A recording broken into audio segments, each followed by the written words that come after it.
because y'all came all the way over here in the cold to get warmed up. Okay. Hi, family. Yes. So I'm not going to say much besides welcome home. Do you feel like you're at home? Yeah. Good. Don't get too comfortable. I don't want to see feet up on chairs. Real comfortable. I'm just joking. You can do whatever you want. This is that space. Welcome to Dr. Barbara Ann Tears National Black Theater. I'm the CEO of the National Black Theater, and I'm so honored and grateful to have each and every one of you in the seats for what will be a radical night of just good shit. I was thinking about how I was going to introduce this incredible panel, and all of the things that I usually say go out the window, because I don't know what you're going to get. I said on Instagram, you're going to get your life conversation, and some strategy, and some deep beauty and love, and most importantly, community. So I hope you guys are here for the long haul. Sit forward in your seats. Take a deep breath.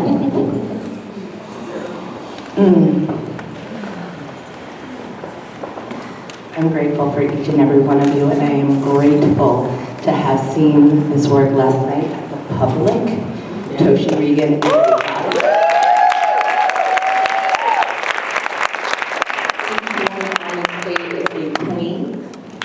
and you're about to have some sister goddess talk. So, Adrienne, without further ado. Thank you. Oh my gosh. Basically, we're about to geek all the way out. I hope y'all are ready to just be like Octavia nerds together with each other. Repeat after me. Put your feet solidly on the floor first. Get yourself aligned on that spine. So be in our dignity here. And just repeat after me. All that you touch, you change. All that you touch, you change. All that you change, changes you. All that you change, changes you. The only lasting truth is change. The only lasting truth is change. God is change. God is change. You believe it? Yes. All right. We're going to practice this tonight. We're going to be in this practice. So I want you to, before we get going up here, because we're all going to blow your minds. I'm just not going to lie about it.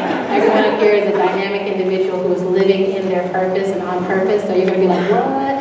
But I think that's also the case for all of y'all sitting out there. I think that's why you made your way here, because you know what you're up to, and you know the path you want to be on, and you want to find other people to be on that path with you. Because the more of us that find each other now, the better it's going to be on the other side of the apocalyptic moment where you're like, oh, okay, God has changed, God has changed. Okay. So, first, turn to the nearest person to you that you don't know. And so go ahead and do that real quick. And I'll tell you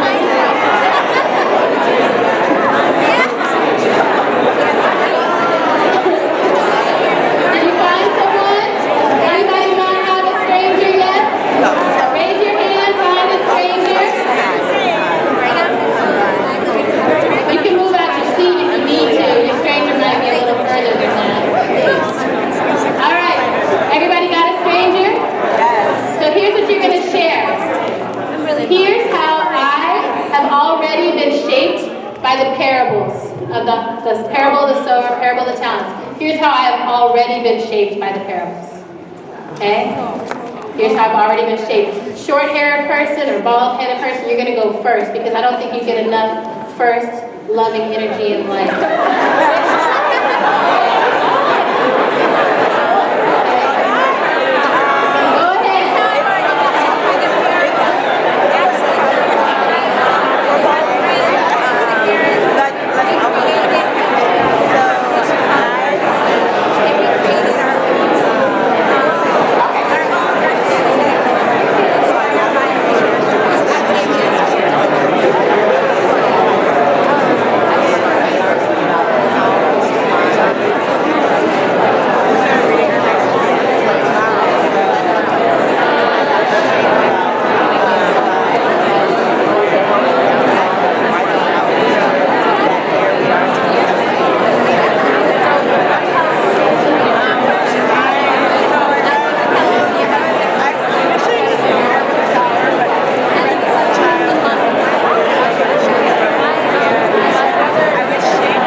hey, you're late. Instead being like, welcome, I'm so glad you got here. Because I think that's something we need to learn to do in our movement work, is not be like, why didn't you come already with your analysis fully intact? Like, what's going on, right? But instead be like, oh my gosh, you made it out of the matrix, you got free, here you are, thank goodness you got here. I bet you had some delays, but thank goodness you still got here, here we are, let's still get free, right? So, little practices, all the little practices add up. So, I am Adrienne. I'm so excited to get to host this conversation tonight. I flew out from Detroit. I live in Detroit, BlackCity.com, and BlackCity.com, okay? And we are, as a city, undergoing a similar fast-paced gentrification to what's happening right here in Harlem. So it's very exciting to be in this particular space of the National Black Theater that is holding it down and holding on to this. You know, like if you go down through the building, you just hit the land, right? This is Black land that's being held and has been held. So it's just exciting to be in a place that is rooted and has been here, holding it for a long time. And I am a science fiction nerd, fan, first and foremost in my life. And I've been very lucky to make most of my life doing things that are in the lineage of Octavia Butler's work. So I did an anthology called Octavia's Brood that is science fiction from social justice movements, and then a book called Emergent Strategy.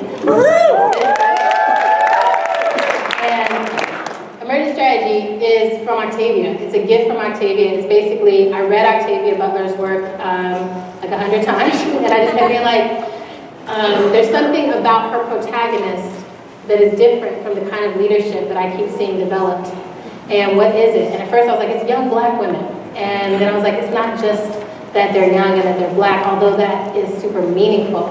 But there's something else about the way that they're leading. It's relational. It is decentralized. It accounts for the fact that there is trauma and that we feel things, and that feeling is actually an important part of the data that we need in order to figure out how to survive.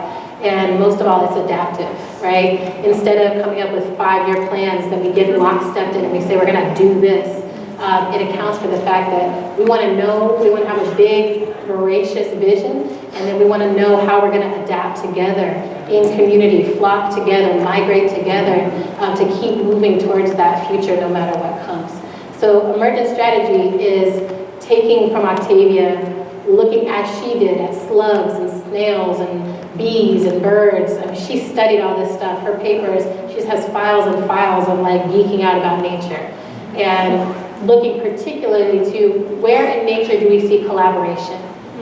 Those species that collaborate are the ones that are proliferated. Those that do the alpha, you know, the king of the jungle, they don't survive huge adaptations. Right now we're trying to keep them from going extinct, right? But those little ants and roaches and, you know, there's octopus, all these other creatures that like hold on to each other, oak trees, they're doing fine, they're doing great, they're living.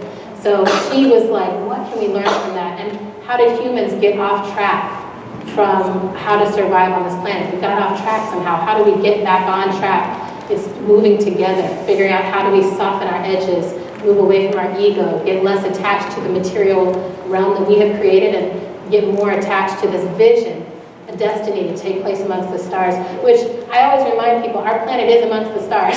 So this might still be our destiny to be right here on this planet, but we have to figure out how to be intentional about the fact that we're of the stars, and this planet is valuable. This is our spaceship. It means something.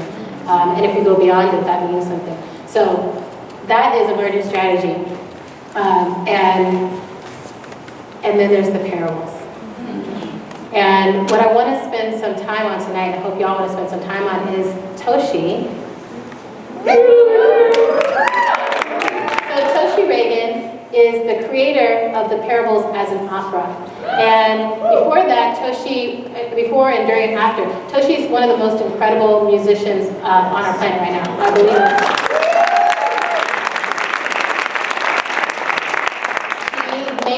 That comes from a lineage that roots back into the civil rights movement, that roots back into all Black sound that has ever existed, and that touches into the sort of universal ways in which we feel. And And so I want to tell a story that Toshi is the protagonist of. And Toshi is going to walk us through this. Why the parables opera? Why did it need to be an opera? How did she know? How did she answer the call? How did she get permission, right? Like, what was the story? And the parables didn't just, it wasn't like she just came up with it, just like, I know, I'll just put it on at the public, right? Right? It's been a long journey. It's been a long journey, and each of the other people on the stage, Shay is our Lauren Olamina. And if y'all have not seen this, she's a amazing artist in her own right, and I've been a fan for a while. And we're mutual fans. I think we're like mutual fans at this point. I was like, I said, Olamina's my fan. Shay's my fan. And I'll just say this. I just got to see the most current production today. And I think from, Manju was sitting next to me, I think from like 2 seconds into it, as soon as Shay opened her mouth, I was already crying. And I spent most of the show crying. And every time she came and opened her mouth even further, just more tears burst out of my face. So that she may have that effect on you too. It's okay. I just want to say that happens to all of us. But thank you. So Shay is a part of this story, and then Alexis and Manju are, the way they fit into the story is that they are folks who held it when it came to North Carolina.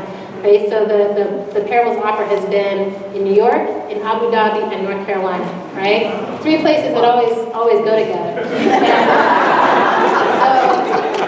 But they're also powerful in their own right. Manju is an incredible organizer, an incredible facilitator, part of Aorta, part of doing amazing direct actions that have actually really held the line in Durham. And you might recognize her from doing those direct actions with her baby on her breast. Like, she's that beast, okay? And then Alexis, Pauline Gumbs.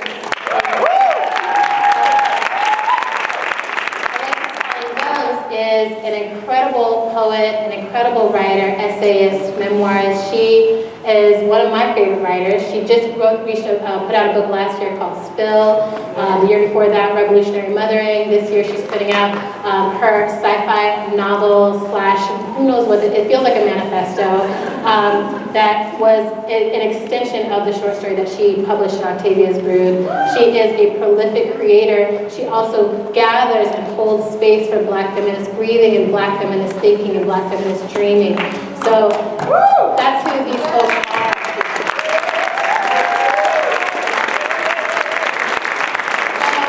Even if we weren't talking about the parables, like these 4 people talking, they would just be like, yeah, I want to go to that. But then on top of that, right, Octavia Butler gave us this story. Is there anyone in here who doesn't know the actual story of the parables? No shade, just like, I don't know, okay?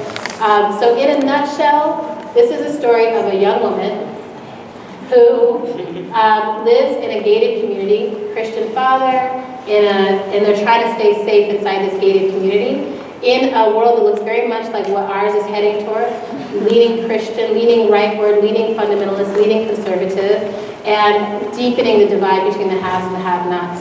And we get to watch her receiving and believing and understanding that there's a different way that humans should be with each other, a different goal that we should be living towards.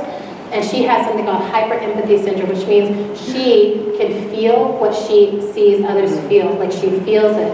So her 2 gifts are that she's prophetic and that she has empathy. And that she's 15 years old when we meet her, and she doesn't deny any of that. So first we see her in that community, and then when that community falls apart, we see her leading a band of people towards freedom, survival, they're not sure what. So that's in a nutshell what the story is, and then there's a lot more inside of it. We were just talking about how it's unspoilable. Like, even if we told you every single detail, you would still go and get your life if you read it, and you should. I'm really jealous of people who haven't read any of her works because you get to read it for the first time. Luckily, I have experienced a lot of marijuana in my life, so my memory is good. I do get to read it over and over again. Each time I'm like, what? This is so good.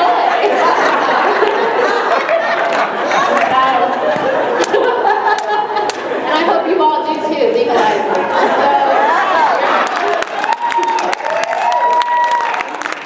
That's the kind of night it is. We're just going to be honest in this space. So, are y'all ready for this journey? Okay. So, Toshi, I want to start off with you, my love.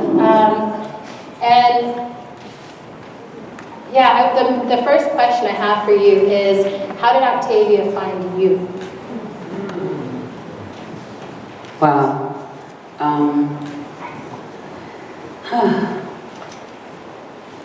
Well, I would say like the first would be my mom handing me a book and saying, read this book.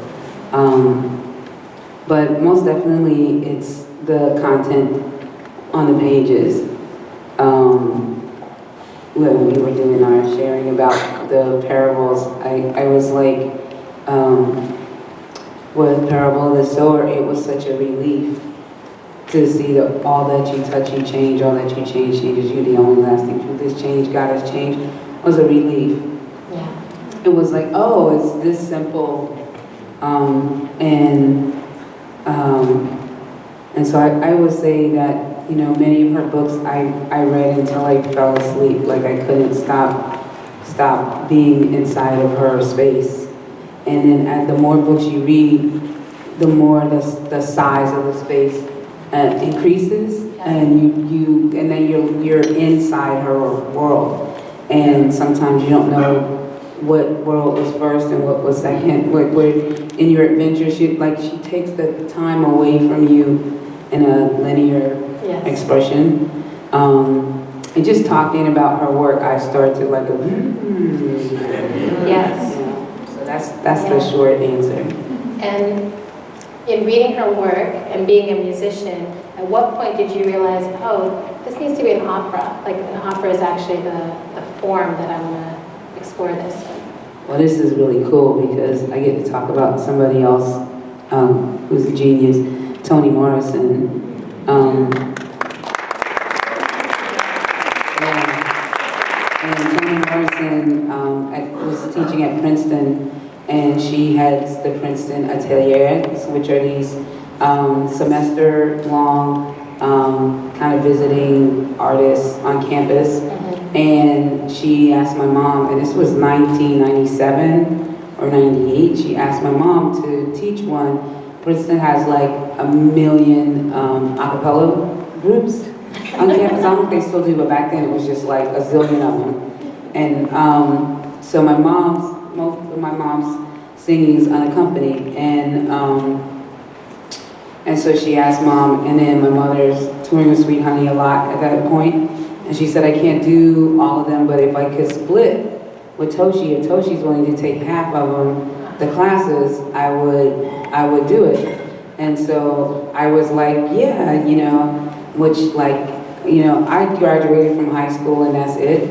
And I beat like all of my people in my class to teaching at a university. Which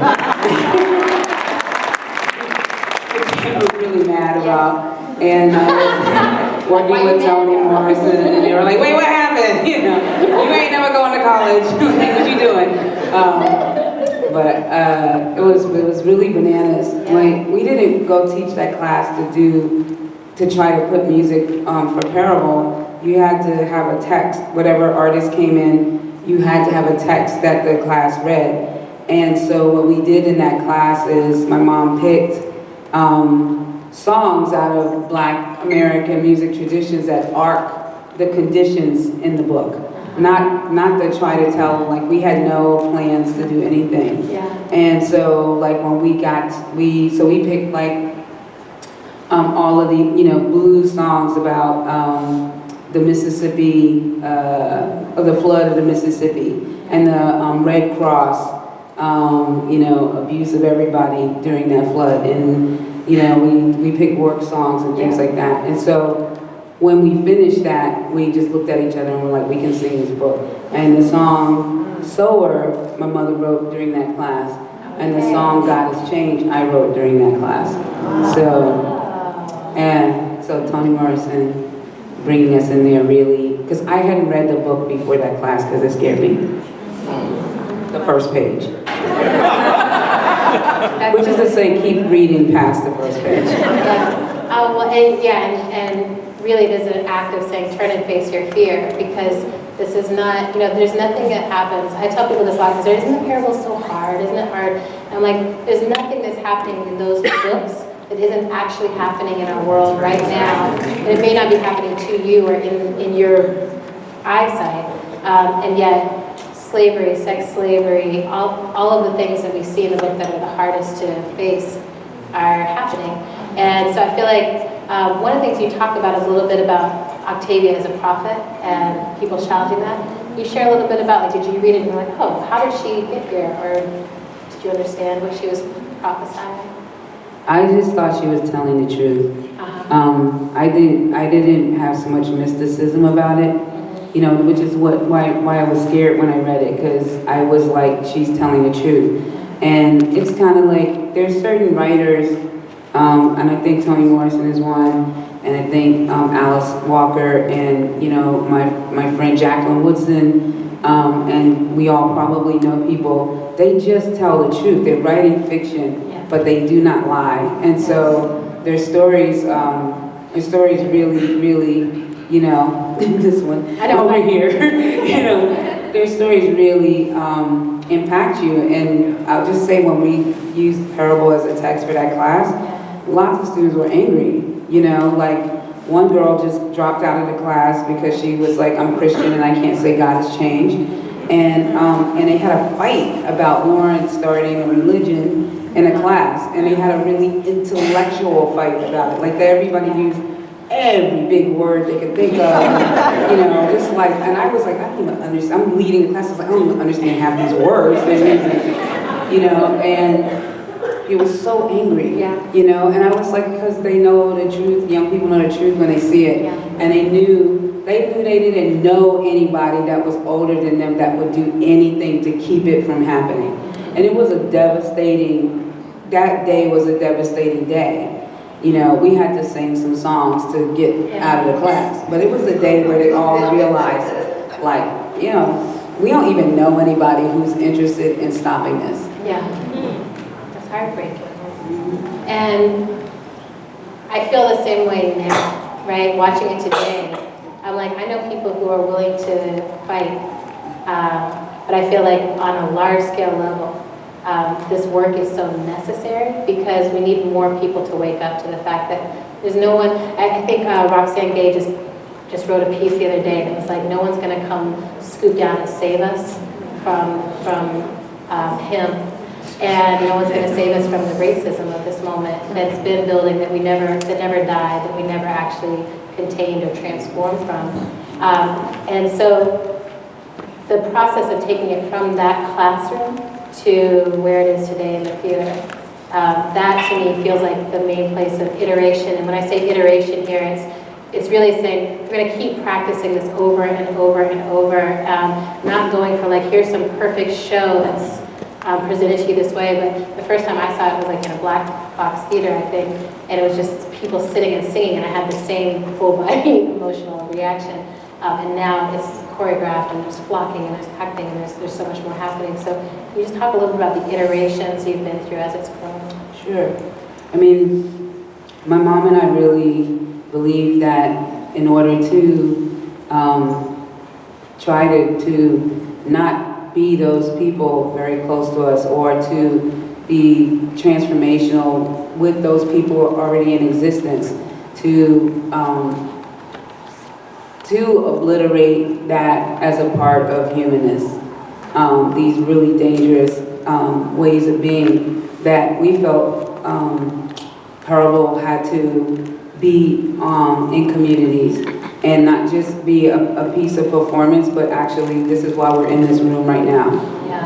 Is that, you know, a theater is a great place, buildings that hold theatrical presentations, I call them the 21st century mass meetings.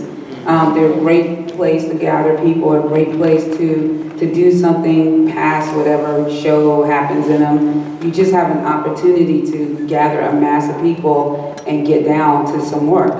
And so what we did is, you know, we had some other jobs to do after that, and then we started like, you know, really cultivating the music. We read the whole book. We both wrote each chapter, what we thought the chapter was saying. And then we compared what we said and the main threads that we both agreed on. Then we pulled that. Then we took music we each had already written, and we attached them to those chapters. and to start to make a framework. And it looked like we were going to present it at New York City Opera around 2008, and the New York City Opera collapsed. And so what we ended up with was like, basically we only got to do a 3-week workshop, but several people in that 3-week workshop, is Karma May Johnson right there. Also mind-blowing, I would say body-blowing, spirit heart-blowing today and always, yeah. So we ended up taking that, and so Mom, I was like, what are we gonna do, Mom? And she said, well, let's just keep writing, and we'll use our own money. And so we wrote it. But my mom retired in 2014, and when she retired, she really retired. And so she really was like, okay, girl, see what you can do. And love you, you know, always with you. And I had started this relationship with the public theater. I'm one of the longest performing artists at Joe's Pub, so I started performing here when they first opened the first year, and I've performed every year since, one way or another. And so I have to say I've gone through 3 artistic directors there, wow. And they all have passed me down to the other, which is to say Toshi's, you know, an artist. We believe in give her everything she asks for. Yeah. And so they really have. I can go in and say I would like to try something, and they try to make it happen. When the public kind of restructured itself a few years ago, that restructuring connected me to the theater side of it. And 2 women, no matter what you read in newspapers about it, I snuck 3 parable songs into a performance because I didn't have any rights anymore, and I couldn't, you know, and I didn't tell anybody I was going to do it. And 2 women, Shanta Thaik and Mayim Wong, saw the presentation. They saw the 3 songs, and they were like, "What's that?" And I was like, "That's this opera me and my mom wrote. We really want to, you know." And they read the book, and they were like, "Let's do it the year that you saw it." Okay. And that's basically the story. That's how it got there. We did Sat in the Circle at Under the Radar in 2015, and big warm welcome. We're the first people to take Octavia's words off the page and put them someplace else in the universe. And right away. And wait, you know, something you did say, that Octavia wanted you to do that. Like yes. She gave you that guide that. She told us she's bad at signing papers. She loved my mom, and she didn't, I don't think she knew me except for her to be my mom's daughter, but then she was very cool. And she said, of course, Bernice, you know, do whatever you want. My mom sent her like these papers, and then she saw me the year before she died when she was doing stuff for fledgling.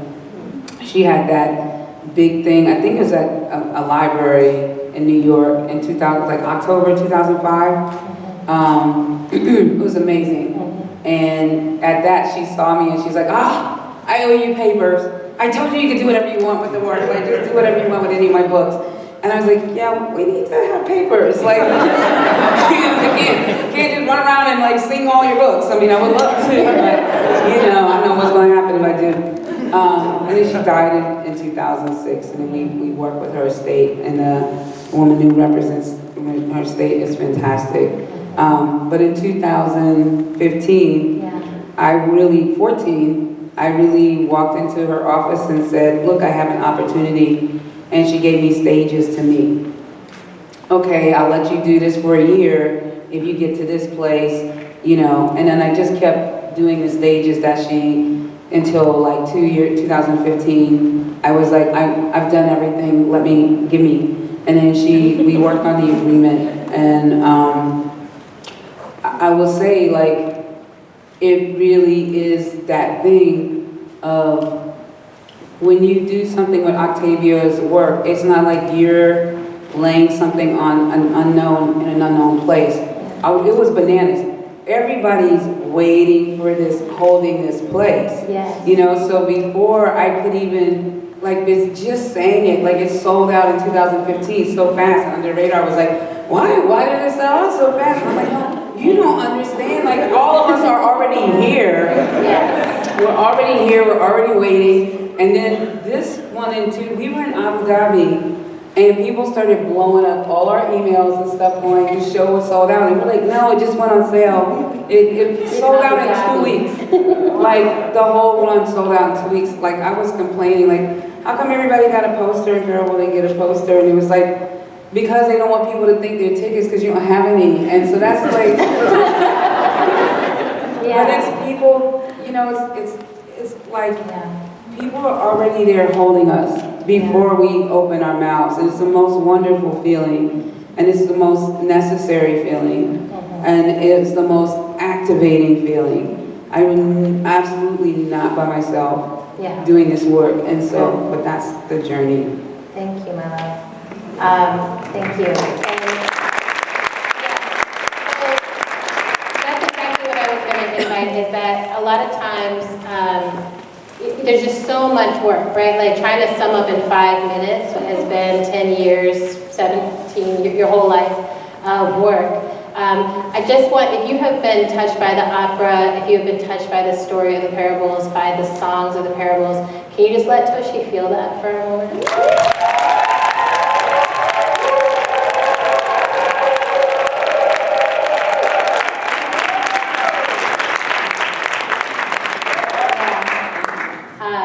You know, get your blessings while you're here. So, Shay. So, you're out here. Can you tell us a little bit about the path you took to be in more? Yeah. Well, it wasn't a traditional path. I think I met Toshi when you were doing Zinnias, which was another amazing work by this genius human being. And then she saw me at a birthday party singing, and she was like, I have this thing I need you to do. And I was like, hi, I'm Shayna. Holy shit. And I was telling her earlier when we were talking about our experience with Parable that she actually introduced me to Parable. She introduced me to Octavia. And so I read Parable, and then I was like, what is this? And I'm gonna read everything else that she wrote, and I didn't talk to people for like a couple of weeks. We lost some friends. We've all done that. That was my introduction to Octavia into this world. And It's totally like you're Neo in the Matrix. It's like someone being like, you are the one. There's a whole world. Whatever other color pill it was. Yeah. It's like a purplish pill. It was a purple pill? Yeah. So that was my introduction to Octavia, and then our first show, the first show that I was involved with was the Under the Radar Festival in 2015. And it's just been a crazy ride. I think she's one of those authors that you can't really touch unless you are embodying her beliefs on a daily basis, and Toshi really is one of those people. The practice is like put forth every day, even in the rehearsal room, you know. And these revolutionary ideas, I feel like she is living. And that revolution starts in like the most mundane of ways, and like the simplest ways. And so that's been a practice for me. Like, how do I get my revolution on, like while I'm in bed, you know, like while I'm asleep? Like, how do I start that? I have some ideas. That was the beginning of how I was introduced. And then can you tell us a little bit about what it has been like so going out to the world, playing this role, playing in Philadelphia, playing in Abu Dhabi, playing in North Carolina, back here in New York. Has it changed how you feel in the world, how you get received by people? You know, like, what does it mean to have taken on more? I definitely feel like this empath thing is starting to like take on. I feel like everyone should be an empath. Oh my God, the world would be so much more peaceful. It's a giant role to take on. And I feel humbled and grateful to step into it. And one of the things that you talked about in your book, and that I was talking to you about earlier, was the flocking. And we do some flocking in the show. It's so incredible. So what I saw before, folks were seated, and this time there's choreography, and the choreography is them actually flocking together as they're moving. And that was one of the times when I started crying. I was like, oh, they're flocking! It's so beautiful. Well, I read your book, and you were talking about like patterns of birds and all of these species that learn how to like evolve and change, and that flocking is one of the most important and integral parts of survival. And so, I think Karma over there was the one that had this thought in the middle of rehearsal that the people in the middle of our flocking exercise were so important to how the shape moves. And it's about decentralized leadership. And I had this aha when I was in the middle of rehearsal, and I was like, Adrienne talked about this in the middle.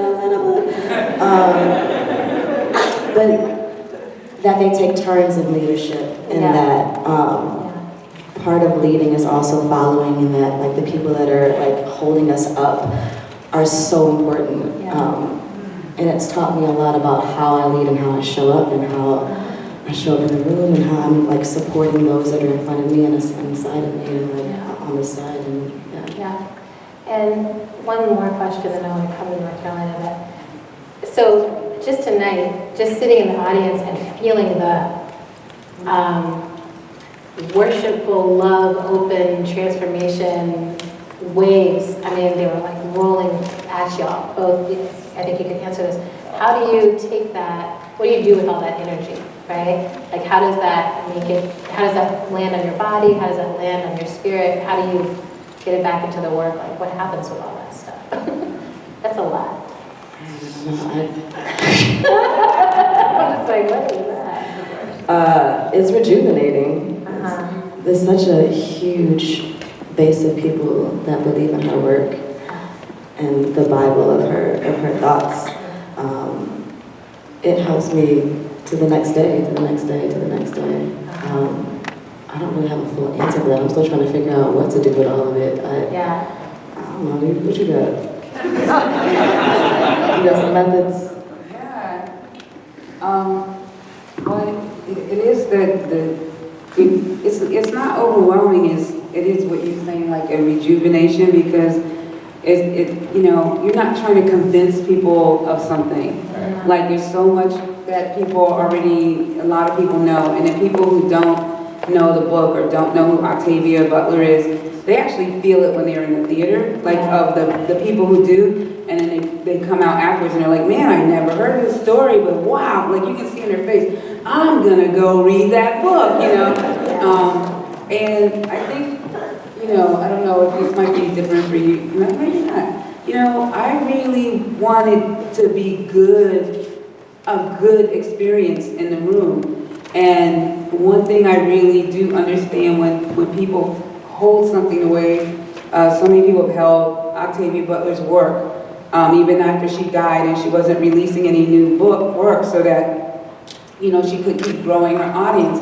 So we just held what she had, right? And we have kept growing it, and it has spun off into all of these events and communities and everything. And I did not want to disappoint people. Like, I was like, I don't want to disappoint people. Like, I know what it feels like to have a favorite thing that you carry with you, and then, somebody starts to put it on another level where it can be seen from a distance, but it's your area of things. And then, like, when they pick the wrong person to be Batman, it's really frustrating. Really,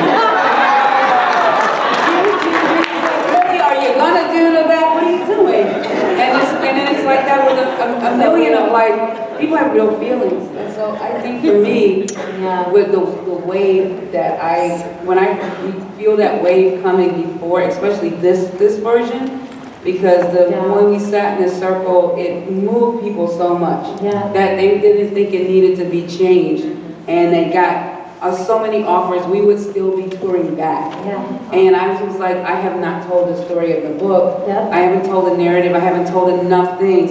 And so I had to risk a really safe space with the community. Like, it was so safe and warm and amazing. And I was very much like that. So the way before the show happens, the expectations, the energy, really, like, I just was just like, I don't have to do anything. I just need to breathe and tell a story.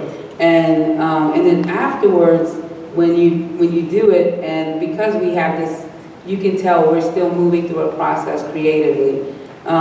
So people are getting a lot of suggestions and a lot of ideas and a lot of like energy like that. And so it more gets overwhelming because I can't take it in as fast as it's coming to me. But when I get a break, like, I actually am gonna enjoy people's energy around it. That's great. But it's like, I didn't want to mess up, and I definitely had to get over my feelings about that and keep moving forward. Well, and I hope you're able to take in, I mean, like, as a fan, lifetime fan, I'm just like, you are totally the right one, and you're totally the right one, and it's just so exciting. I mean, like, it's so satisfying to experience and be like, oh, y'all are just right. And then I thought I heard her family say that to you too. Today, someone was leaning over you and being like, you're the one. And I was like, ooh, yes. I met Octavia's family today, and they came to see the show, and they were really close in front of me, and I had never met them before, and they definitely gave me a lot of support and told me, yes, keep going, and all kinds of encouraging things. So a lot of the like, really things are falling off my back, a lot of doubts and anything. Once I heard from them, I felt really good. Yeah. So, you know, there's the process of the parables, going to Abu Dhabi, being in New York, and then there's this super exciting experience of it coming to North Carolina, and I think being in like this massive space in North Carolina. So I wanted to ask y'all to share a little bit about like having the parables come and what it meant to the community there. Like, what does it do to a community to receive the parables? Yeah. Oh my goodness. So yeah, it was a huge blessing. It felt like the sky opened up. I don't know, y'all know what a Bible thumper is? So we live in the South, so there's this thing where someone's trying to get someone else to read the Bible so much, but like too much, and it's like they're gonna hit the person with the Bible to try to get them to read it. So I'm a Black feminist book thumper. And I just really like have a by every means approach. Like, I just really want folks to read Black feminist books. And once you know, so like in terms of Octavia Butler's books, I mean, so I'm a founding member of a collective, a land collective, people of color land collective that exists called Earthseed. Oh. Yeah.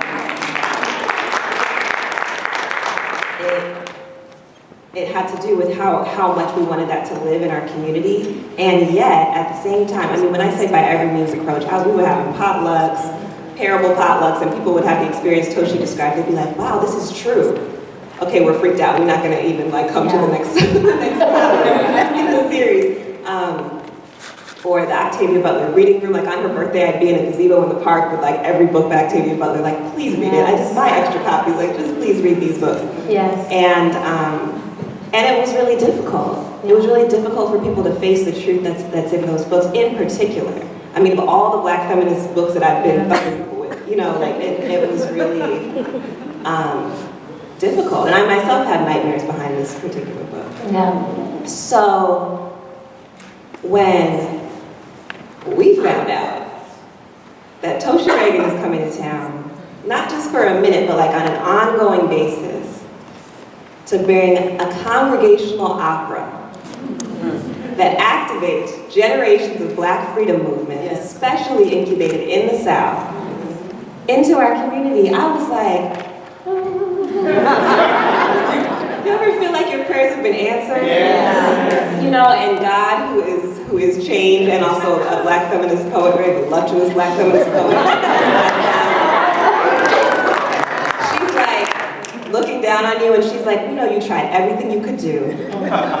So we're gonna like bring miracles. That's the level of gratitude that I know that I experienced. And so Spirit House, which is an incredible organization that really has shaped my entire experience of Durham and is family to, I think, everyone here, probably many people here, decided to take it on as a community reads. Like, our whole community is gonna read Parable of the Sower together. We're gonna talk about it. We're gonna strategize go packs together. We're gonna try to learn how to make acorn bread. You know, like, we're really gonna live in it leading up to and really using the blessing of the fact that this opera, the US premiere of this opera, is in our community as a way to really get folks there. And we were just sharing when you asked how the parables have shaped us, that it really told us where we lived and who we lived amongst. It really showed us who was ready, who really wanted to be ready, what those longings and desires were, how people in our community who, I'll speak for myself, who I hadn't been organizing with yet, how much they wanted to move past their fear into action and community. And that's the thing that I'm most grateful for. Because sometimes it does take someone who doesn't live where you live, right? Bringing the depth of their creativity to show you where you live and what is possible there. And how, I feel like I learned how I could be a different person in relationship to this community that I've been in for a decade and a half. So yeah, that's just one piece of it.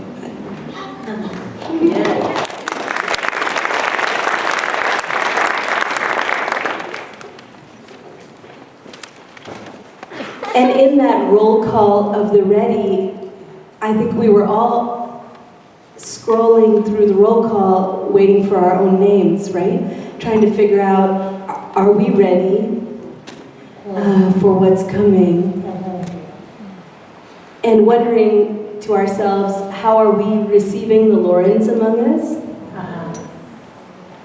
Because there are Laurens in our communities who are speaking and telling and trying to get folks ready, right? And how are we regarding them?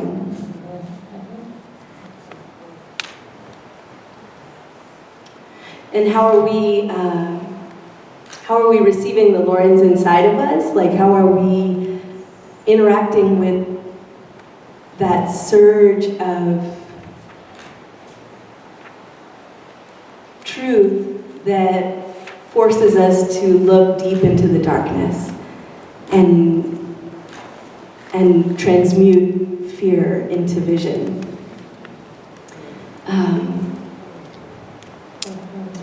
Yeah, I mean, this whole process has felt so crazy on time. I feel like what has happened on the stage feels extraordinarily profound. It's like just such a juicy gift. How many of us have seen the piece on a stage yet? Yes. And how many of us are hoping to go soon? Yes. It is like it's such a full body yes experience. Great. I'm like, how many people would go every week if it was available? Okay. I just want to see. I'm like, I would go all the time. Like that's. I saw it once in North Carolina and then just saw it again today here in New York. And as we were watching the play, the train was happening underneath us, and it felt so apt, right, to feel the earth trembling beneath our feet. Like they did do that, so that resonance felt like really on time. It's like, are you tuning in to what's happening deep underneath your feet? And are you readying yourself? And so for it to come to our home community and for us to get to not only just have such a delicious experience with what was happening on the stage, but then to be able to look around and notice that the entire audience was so moved. And for those of us from a place in the South, we could look around and recognize that not only did the leadership of social justice organizations show up, but they brought their whole base. Every single member of the organization was in this, like, you know, many, many hundreds. How many people could fit in that space, Toshi? 1,400. So 1,400 twice over, right? Over 2 nights.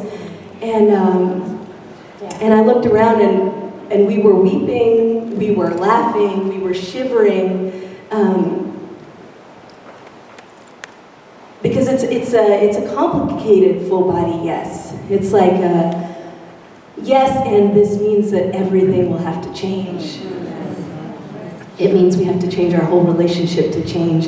And those of us who claim to be change makers, those of us who claim to be organizers, artists, healers, writers, researchers, like all of us have these really fraught relationships to change. Actually, like, you know, we're really entangled with Olivar, right? Like there's this kind of company store relationship that a lot of our organizations have with the system that we're gonna have to shake off because of this play and this book and this reality, this whole experience that we're going through together. And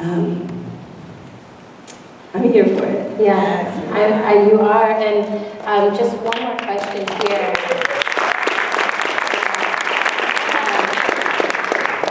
You know, both of you are people who I think of as like radical family people, like radical lovers, radical parents, like, and then part of this radical place, like holding down and being like Durham is radicalizing. And so I wanted to hear from you a little bit about like what has been the impact, like since it came. Do you feel something different in the way people are interacting with each other, the language people are using with each other? Like, what is the after effect of having the parables come? Well, I think just the literal stuff in the book around preparation has been a game changer for us in social justice organizations in North Carolina. Just talking about how there are not actually two camps, those of us who are learning skills for a sustainable life, and those of us who are confronting the system, but that actually we need conversation with each other, we need to learn each other's skills. We have to be confronting this system at the same time as we build something profoundly transformative.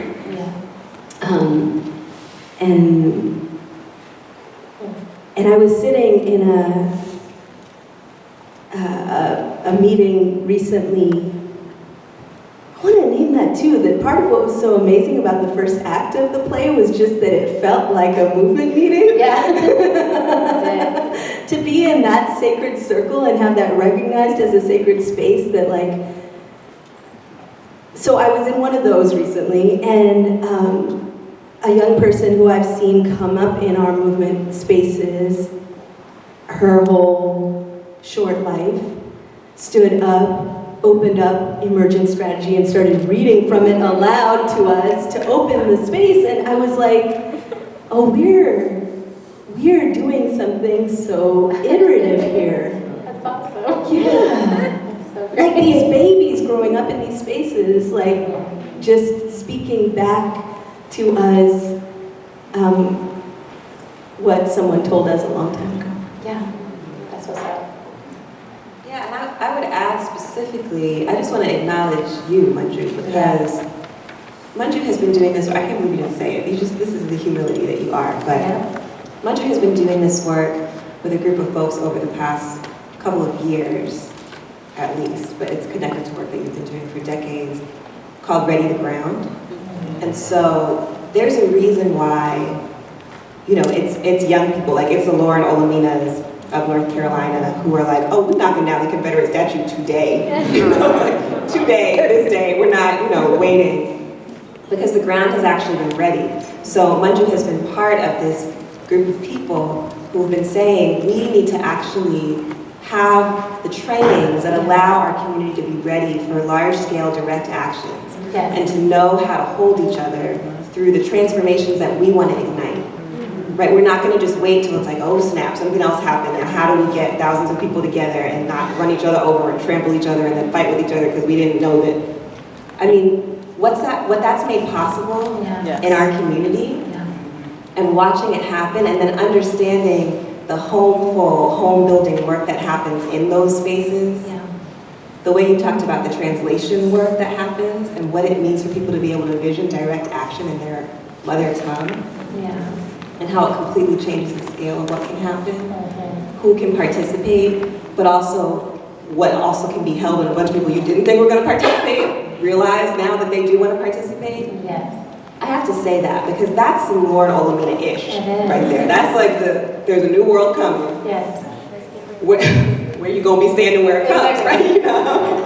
Everything is turning over.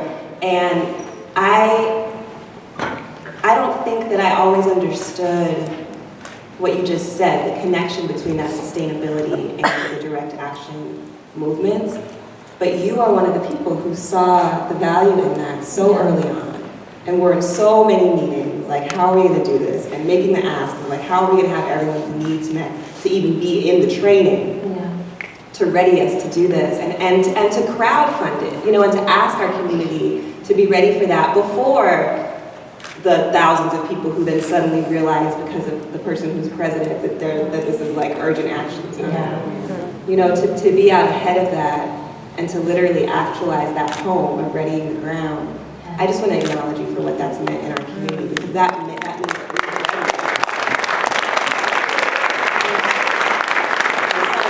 can literally blows thousands of people's minds with their art. Yes. There's a place for them to take that energy. So I want to acknowledge that because Manju was like the person who welcomed me into Durham. I feel like you're like the first Durham person that you met.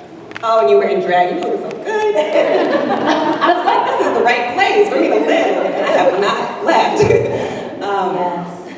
But I want to say that too, that it's only been like a month and a half since the opera opened in our community. What's happened is a result of that, but it's also a result of this longer work. And I think Manju is an example of that. And thank you for investing in our community.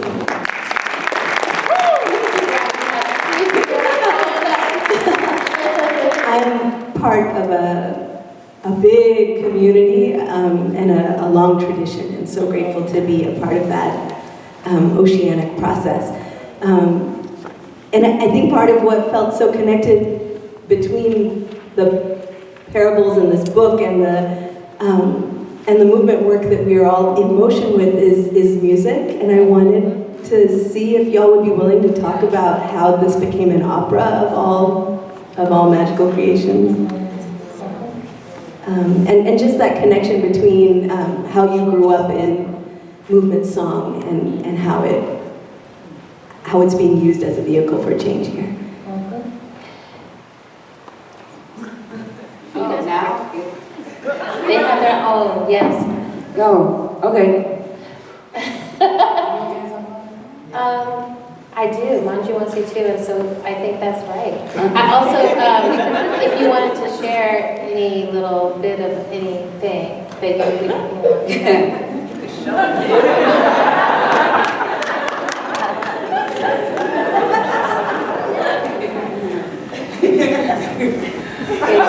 There's 2 microphones.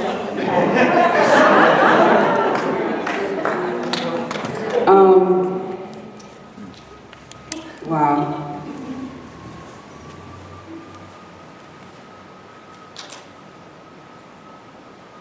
You know, one of the songs when we were at Princeton that my mom sang,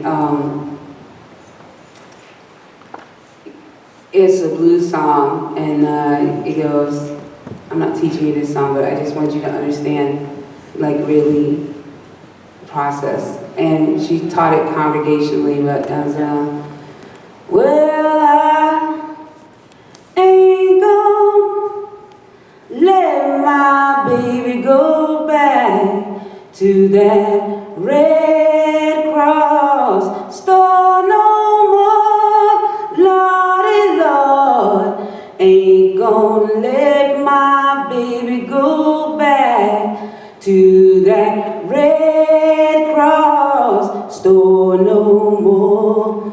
Well, I ain't gonna let my baby go back no more.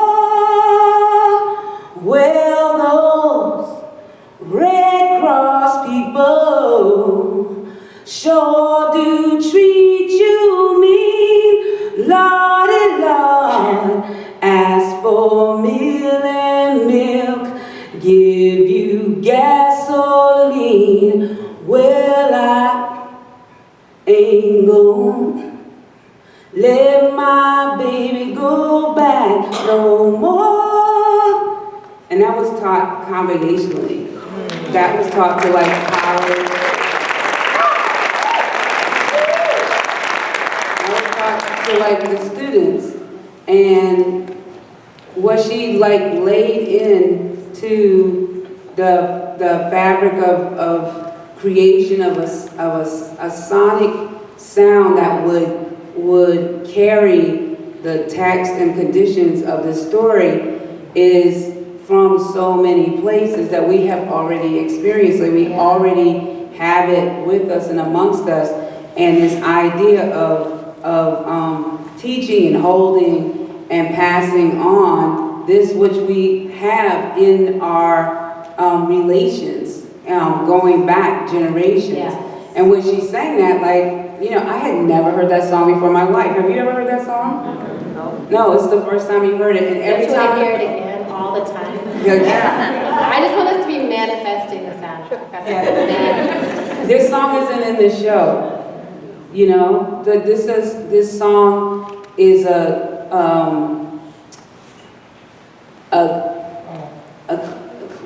do I say this? Just singing this song in here tonight, I'm not in the time of the floods of Mississippi. I don't have this relationship with the Red Cross personally. You know, like I didn't go to get some milk and then they made me do the sandbags and I never returned home because something terrible happened to me. But just singing that and placing it in my body in a right place vibrates for me like my truth of condition, which is really like, to me, the fight that's happening. That the fight that is happening is to take that away from you. That is why so much of the web and the war is around these things that we can create ourselves without any help from any government structure. So all of the systems that we have actually created, like how we share money with each other, are under attack. How we communicate with each other are under attack. What kinds of music get funded, what kinds of things of popular culture rise to the top, which ones have to weave their way around in these little mystical ways. All of that is about what I just did. It's to pull that away from you, because if you have it, you will exist and you will not be denied. And that's what we try to do with the score. And with the music in the score. And there's every single person, unless they came out of a 19th century cultural singers, had to learn how to shape their mouths and their bodies and find a place in their voice where they could resonate that, because it is almost not existent as a practice in the 21st century in most like popular cultural music. And in fact, if you hear it, a lot of times it's sampled and a little piece of it is thrown out. And you hear the holler usually, or the cry. Well, I went,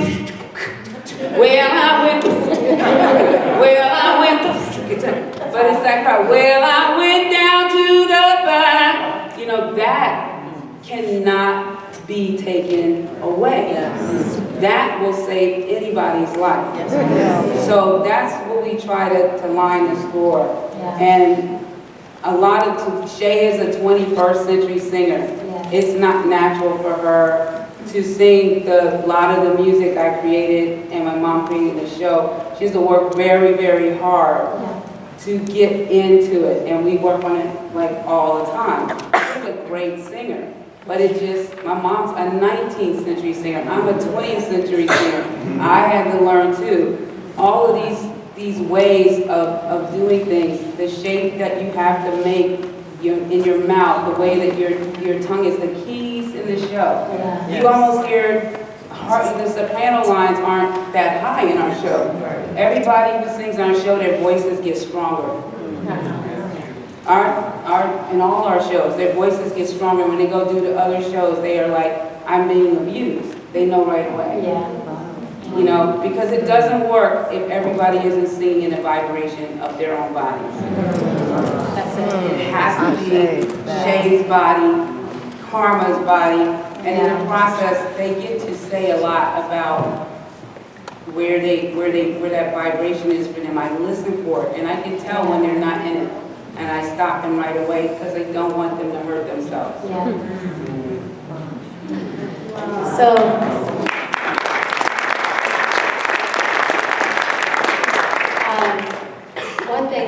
Two things I want to name. One thing is that as Octavia's work was, it felt like her work was black, like at the foundation, but then black in this way that was big enough, wide enough, universal enough that there was no human that could be denied the truth of what she was offering. And so when people read it, it's like there's a place for you in it, but the foundation of the leadership is going to be this black sound, this black thing. And you did that with the way that this show comes. And listening to it, you know, so Shay comes up and sings, and it's like, that's remarkable. Karma comes up and sings, and it's like, there's a particular tender black woman pain that she's touching into and swirling you through. But then one of the young white girls steps up and she gets it. And I was like, now, Toshi, how did you do that? Because I was blown away. And it gave me this feeling of hope, right? That when we're talking about what are the things we're trying to create, what are the things we're trying to produce, is like that resonance. That's like actually everyone can find this resonance, and there's a lineage in you somewhere you can find this resonance, but you gotta find it. So I really appreciate that the music mirrors so deeply what Octavia did. And then we're gonna come to y'all. It's time for some Q&A, some feelings. I see you over there, darling. Love you. But one thing I want to offer is these words from Octavia, which I always tell people this, like, because people sometimes you look at a book and you're like, ooh, that book, and most people don't actually read books these days. And when I was writing a book and I knew that, I was like, we people don't have to read the book. So on page 15 is the whole book. Like if you are not going to read the whole book, page 15 is the least words that are on any page in the book, and it's also the whole thing. And half the words, it's fine, the rest of it is just like accoutrement, you know? So this quote from Octavia is the heart of the work, and so I want to say this. All successful life is adaptable, opportunistic, tenacious, interconnected, and fecund. Understand this, use it, shape God, right? And the parables, the opera, the work that Alexis is doing, the work that Manju is doing, everything that's happening from folks on the stage is really trying to understand this and use it and shape God. And the invitation for everyone in this room is not to be audience members in a room, but to really take on that mission, right? Or continue that mission of, oh, what do I understand? What am I using? How am I shaping God? So the invitation that comes to the microphone is not to say, how can we fill up any empty vessel that's out there? But the invitation that comes to the microphone is like, bring your own fullness to the microphone and shape God in the room with us a little bit. So you don't have to ask a question. You might have a comment, something to share. The thing I will ask is to just keep it, to look around at how many people are in the room and think, how do I share space well? So don't come up and give a monologue, just really come and make a nice, succinct offering. Octavia did in that little space what this whole book does, right? We're trying to learn, how do we deliver? So the microphones are here. Yeah, we're actually gonna pass them so people can raise them. Awesome. If you raise your hand, if you have something to share, something to ask, something. You can't ask a question, just make it a group. Right here, there's one in the front. And right here. And right here. Okay, great. Okay. Hi. Hi. How you doing? Fine. I'm Ardai. So I'm gonna cheat a little and do very quick questions. One, is there a cast album and is it coming out? Two, in the show, how did you balance between having the opera be an offering and having it being an invitation to the audience to be engaged. And 3 is just like a comment on the show of like, as being a musical theater writer, I've been like really struggling, and then like seeing the show was really inspiring and really helped me with my process. So thank you. Wow. The soundtrack question. Oh, soundtrack. Everybody, yes, there will be a soundtrack later this year. So it was, yes, it would be a soundtrack. The second one was, how did you balance between the parables as an offering and an invitation to participate?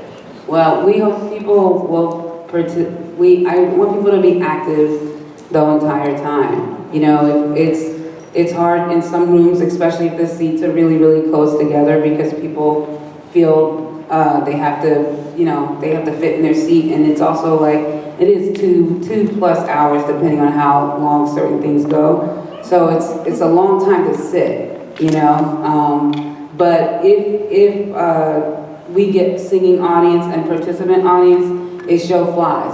Like North Carolina, they talked to us all night.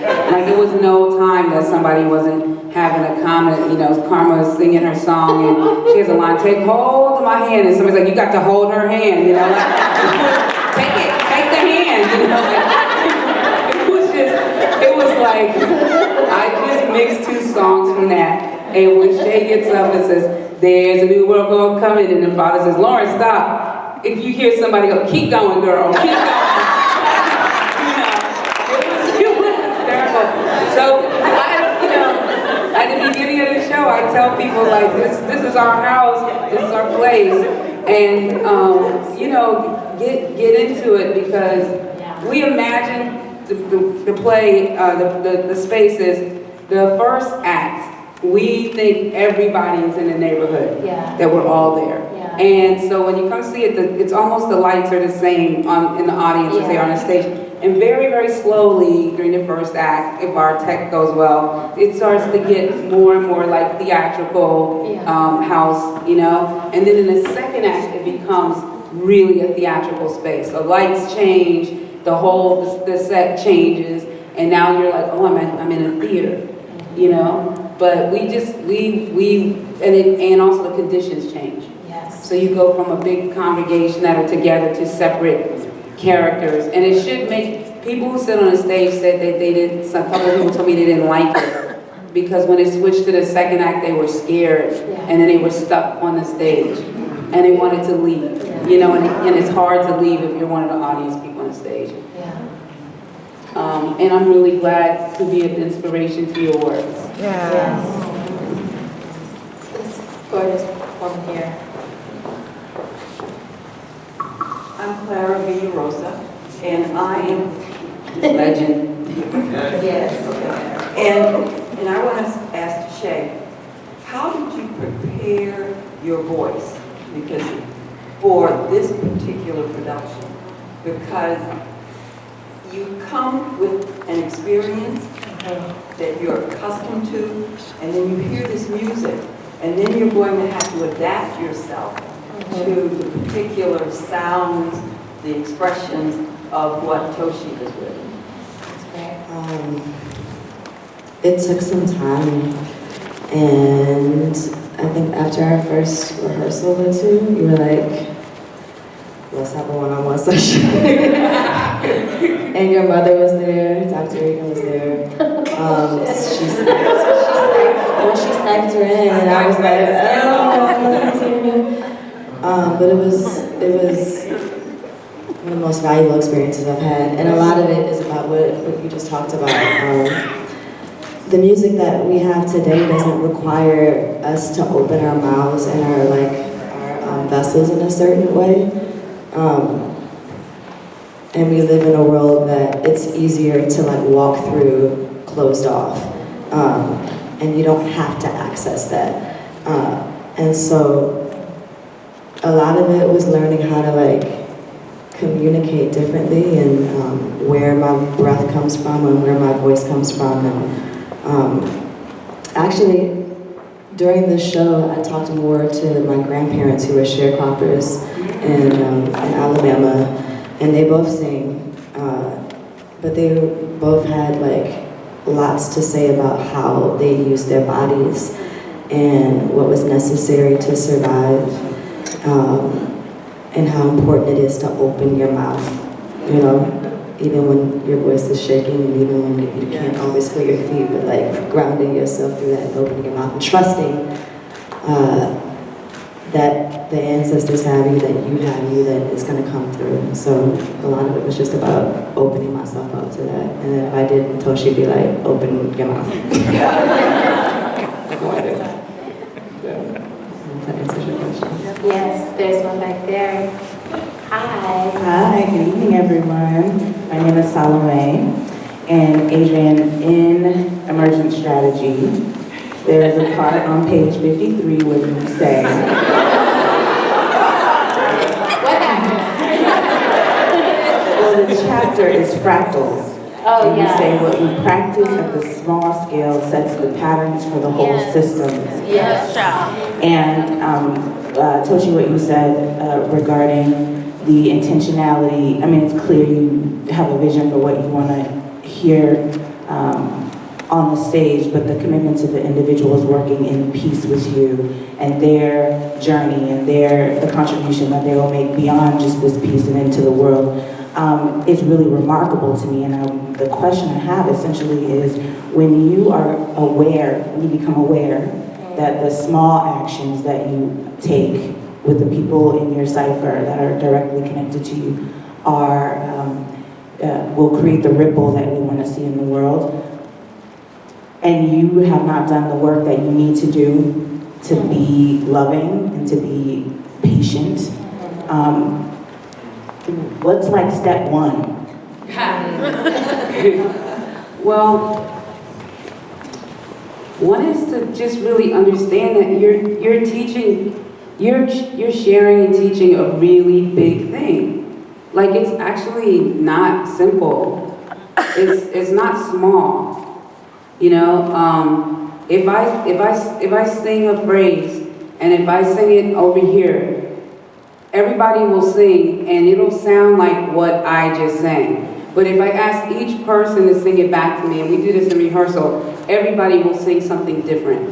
It will not be a whole sound. And so there's some, you know, glory in that. Yeah. Like, you can get covered by a chorus, but, you know, do y'all really know what you just sang?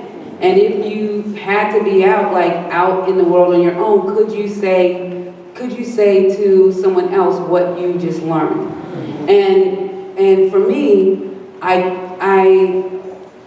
know it's the structure of theater, and I know about that I'm not doing something that's a brand new thing. Like, I'm sitting inside of a system that I love. Theaters, I grew up in them. I love this idea of the coming together of people, but it is actually really complex what you are sharing. Right. So before you begin, like, if you find yourself impatient, you might not actually understand what you are asking people to do. You know, when I'm asking these amazing artists to do, is something I know they don't do anywhere else. You know, and the structures I set up are really different for anybody. My auditions, each person gets 20 to 25 minutes to audition with me. I want to know their voice, you know, and it takes a long time, and I get yelled at a lot. My sound checks occupy for almost the first entire day of a theater. Do you know how much money I spend on sound checks and how much people think they can sing okay? But I know that I don't care what you see, you are seeing it with your ears. And if sonically I touch you, you will accept the visual. If the visual is fantastic and the sound is horrible, you will not accept anything. It's impossible for you to do it. So claim the complexity of your gift that you are trying to share.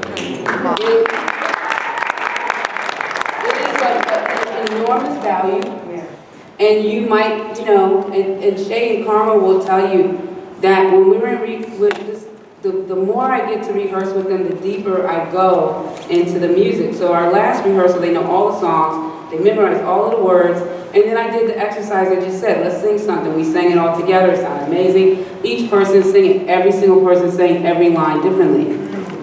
So then 2 people sing together, 3 people sing together, 4 people sing together, you know, and then all of a sudden the song transformed. So it's a complex system, it deserves the time. And you deserve the time and the space to teach it without that frustration creeping in.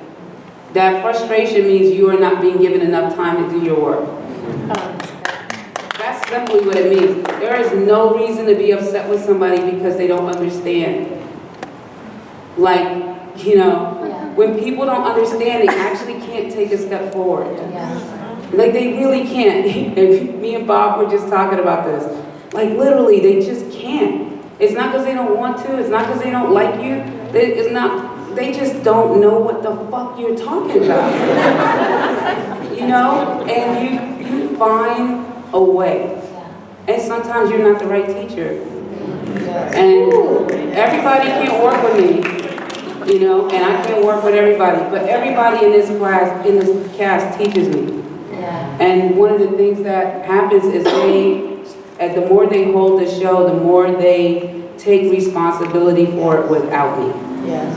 And it's a wonderful thing to see yourself being pushed aside because they actually don't need you to be in the center. Or also because you've made the center so clear, right? Like you've made the center so clear that you're standing there is no longer the thing that makes it clear.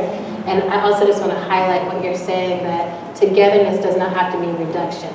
Which I think so much of the time, like, it's a mixing bowl, and this is salad, or you know, whatever. It's like, no, it's togetherness. It's all of us getting to be here in our complexity. And if you can accept your own complexity, you can accept someone else's. If you can accept 2, you can accept 4, and so on. But I like that idea that it's like, how do we start to practice togetherness that's not about reducing any aspect of the other? So I think we have time for one more question. Or 2. Oh, okay. Why don't we go all the way in the back? Oh, do you have someone right there? No, if you got your hand on the microphone, by all means. So this question is more for Alexis and Manju, but I would love to hear from everyone.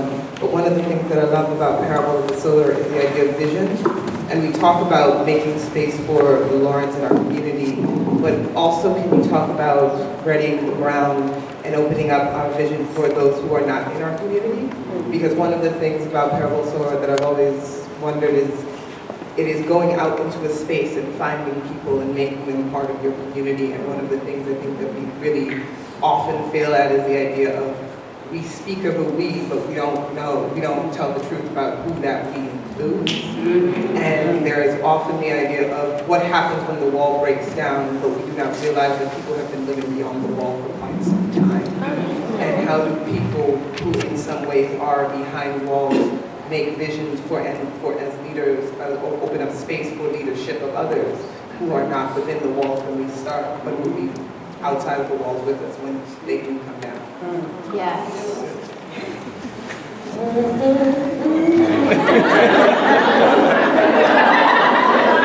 I know, am I the only person having a spiritual experience? What a beautiful question. So first of all, that's Sadette Harry, who is an incredible writer, incredible vocalist. Y'all need to know, this room is just full of, like Adrienne said, full of the most incredible people, and I'm so grateful to be in this room with y'all.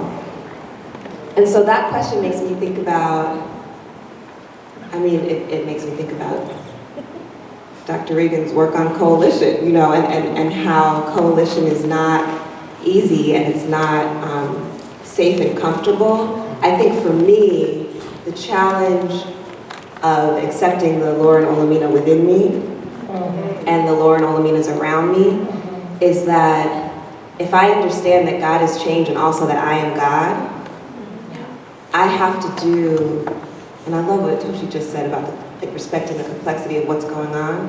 I have to do the work to be able to be with a me that I'm unfamiliar with. Because what leads to, I think, what you're talking about, you know, the different types of walls that we set up and the different also that you talked about, the different types of olivars, company towns, inappropriate indebtedness that we have to reproducing a system that harms us and kills us, is that I have a tendency to try to protect myself by being who I thought I was. And trying to create around me that which will help me not grow so I can keep being the self that I'm an expert in being. Because I think that, that's going to be the cutest, most graceful self. That's my insecurity. I don't know, am I the only person who feels So to me, it's that. And I mean, that you would be the person asking this question, first of all, Sadette, is incredible, because being in relationship with you is part of that transformation. That actual practice of being in relationship with people who can teach you something about yourself that you weren't going to learn. Come to find out, so that's actually my cousin that we found out later. But that's the thing. I think that's the thing that allows me to be open to who I didn't understand as part of my community. It means also being open to who I didn't understand myself to be. And I think that's the Black thing, actually. To me, that's the sacred Black thing, is that there's something unknowable, impossible. And then I have to be able to be present to that. And then I think I figured it out, and then I gotta let go of that, and I have to be able to be present to that again. So yeah, thank you for that question, but I also see this stage and this work with the parables as decades of practicing that. And I do see it rooted in that beautiful. If y'all haven't read this piece on coalition in Homegirls, it's in this bridge called My Bag. Check it out. Better check that Alexis library in your head. Hold on. I mean, I'm trying to get y'all to read the books. I already said that, and I myself have about 8 copies of this bridge called My Bag. So if anybody wants to borrow one, I'm starting a bookmobile. So anyway, but I do feel that that's a serious question. A bookmobile. Oh my dear. So what we see there is some of the amazing swagalicious swag of the feminist bookmobile that Alexis spread I should wear my hoodie. Yes.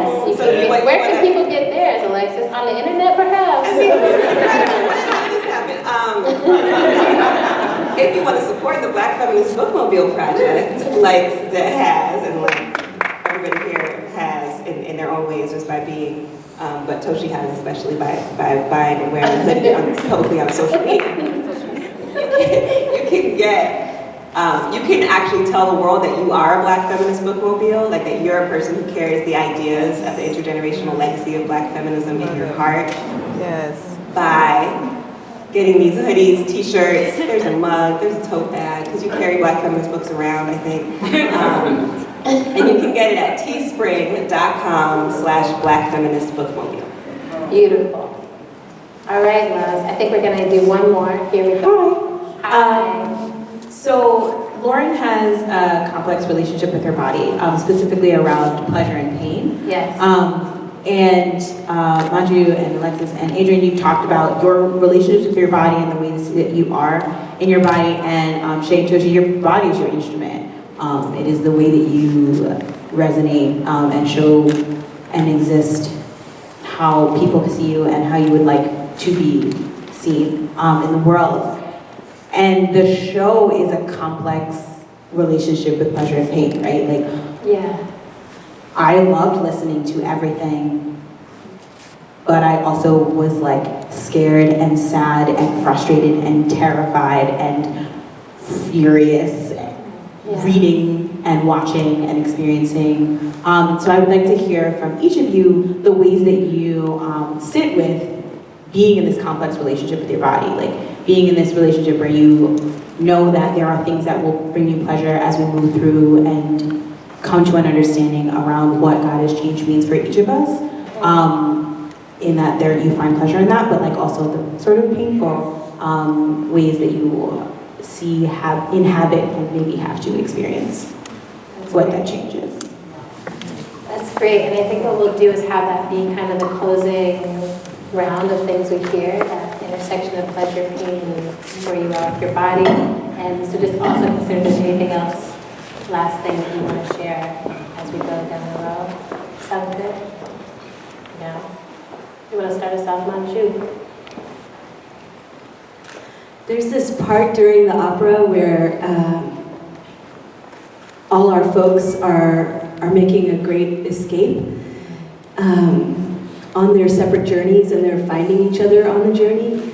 And my heart was just breaking through my chest the first time, and I was trying to understand, why am I so deeply uncomfortable? And then I realized, my family fled on Thanksgiving Day in 1994 from my abusive father.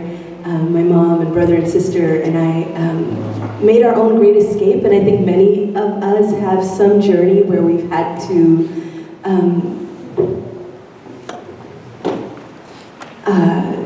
choose a few precious things and go, in some way or another we've had to make that journey. And it's like it's a refining journey that could really bring powerlessness home, but then also it's the journey on which our crew of travelers finds their powers, right? And I think so much of what I lean into as an organizer and as a facilitator, in terms of my empathy and in terms of my listening, I've learned through struggle, through adaptation, and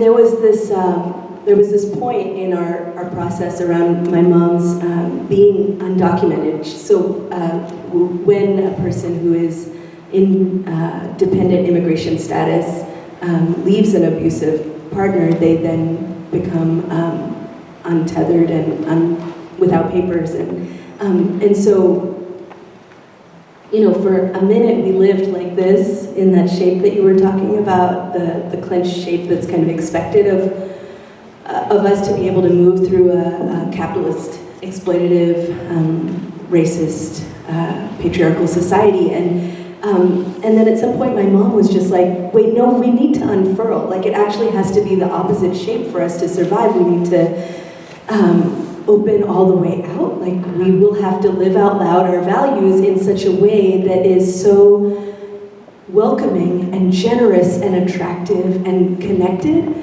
that we can find our folk. Like, you have to live out loud to find your folk, right? And so it was like survival required a new shape that was an opening shape. And there's this movement that what do you call the two goddesses on either side of you during the play? Oh, yeah. They're called the talents. So the talents on either side of Toshi do this movement where, I won't do it right, but they do this movement where they like open and then do this circle. Can you hold them?